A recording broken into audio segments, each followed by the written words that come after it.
Les indispensables pour un sac de survie. Un sac de survie, parfois appelé sac d'urgence ou sac d'évacuation, a un objectif simple, permettre à une personne de tenir plusieurs heures, voire plusieurs jours, lors d'un épisode de crise. Coupure d'électricité prolongée, évacuation rapide, panne de véhicule en zone isolée, catastrophe naturelle, rupture d'approvisionnement, intempéries, isolement temporaire. Dans toutes ces situations, le bon équipement peut faire une vraie différence. Un sac de survie ne doit pas être pensé comme un sac extrême réservé aux spécialistes. Il doit être pratique, organisé, transportable et adapté à la personne qui l'utilise.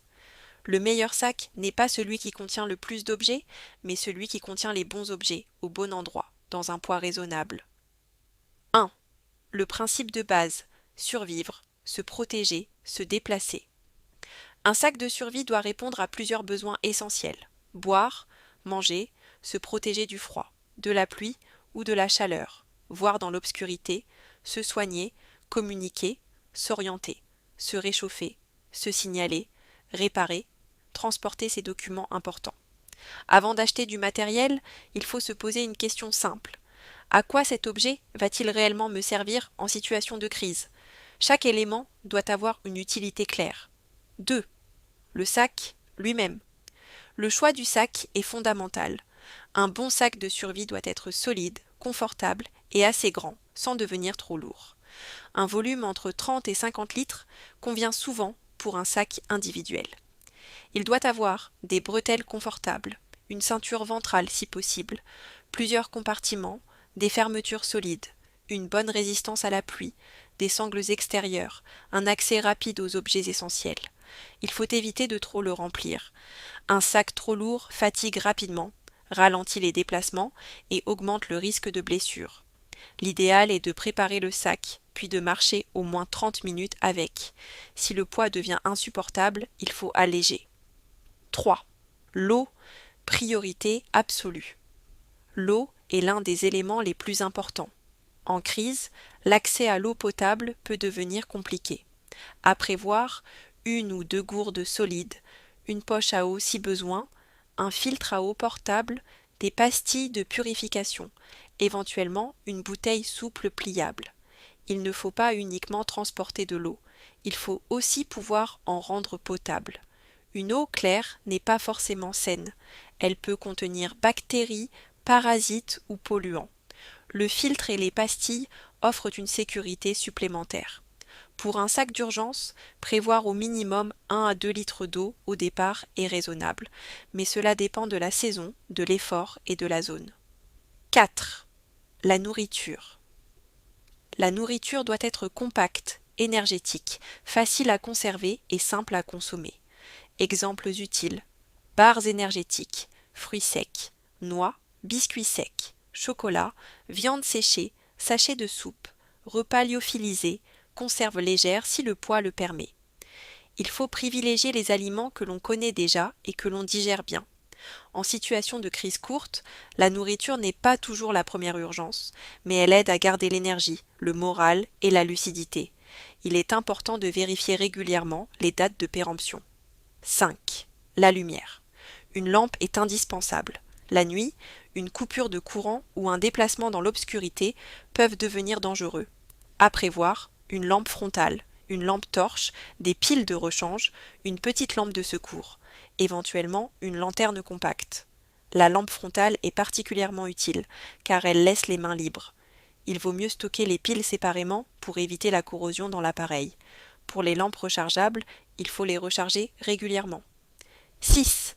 Le feu et la chaleur. Pouvoir produire de la chaleur ou allumer un feu peut être précieux, à condition de le faire dans un cadre légal et sécurisé. À prévoir: briquet, allumettes étanches, fire steel, amadou ou allume-feu, bougie compacte, couverture de survie. La couverture de survie est légère, peu coûteuse et très utile contre le froid, le vent ou l'humidité.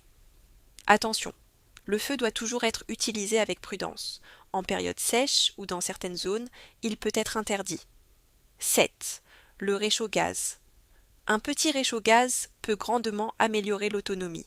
Il permet de chauffer de l'eau, préparer un repas, Faire une boisson chaude, réchauffer une personne en hypothermie légère, rendre certaines situations plus supportables. À prévoir, réchaud compact, cartouche compatible, briquet de secours, petite popote, cuillère ou couvert pliant. Il faut tester le réchaud avant de le mettre dans le sac. Il faut aussi vérifier la compatibilité des cartouches et les conditions de stockage. 8.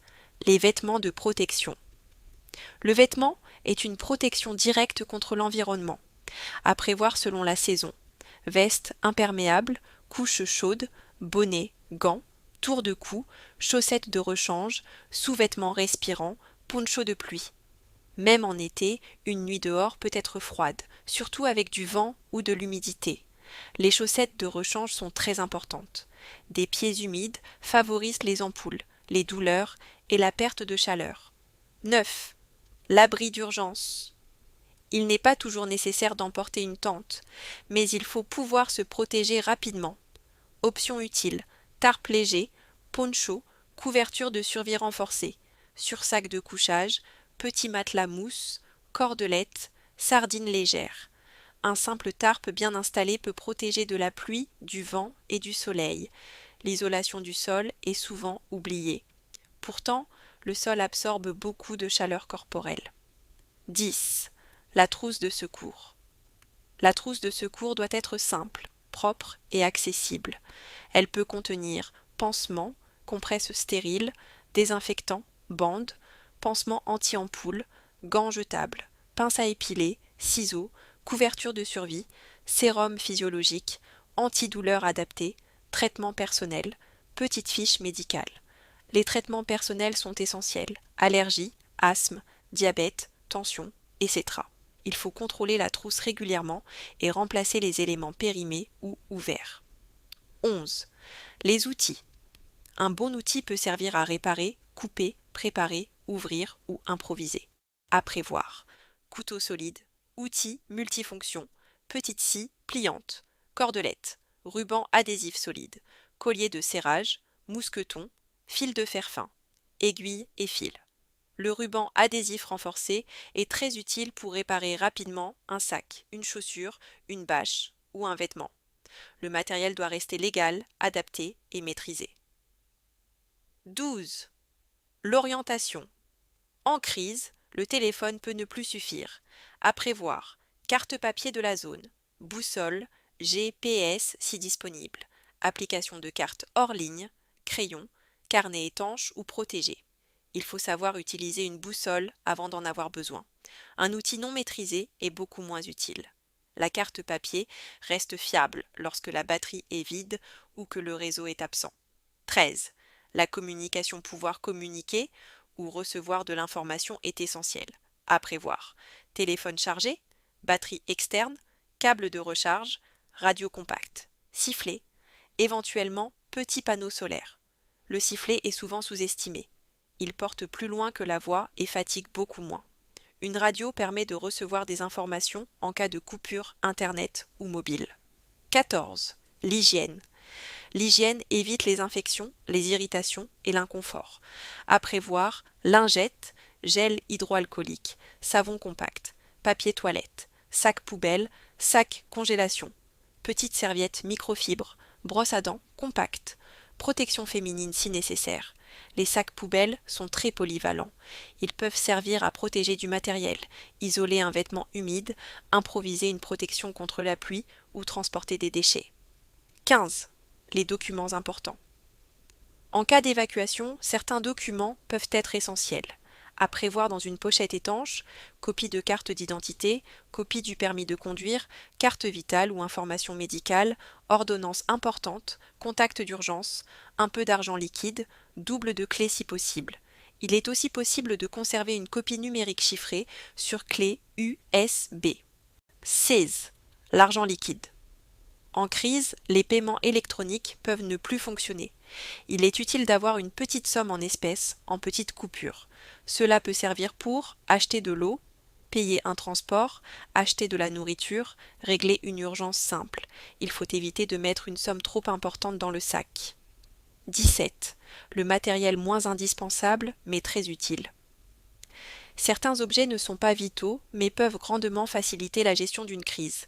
Exemple, gants de travail, lunettes de protection, masque anti-poussière, petit miroir, carnet et stylo, chargeur solaire, paire de lacets, petite serviette, couverture légère, bouchon d'oreille, lampe rouge discrète, mini cadenas, pochette étanche supplémentaire, pastilles d'électrolyte, baume à lèvres, crème solaire, répulsif, anti-insectes.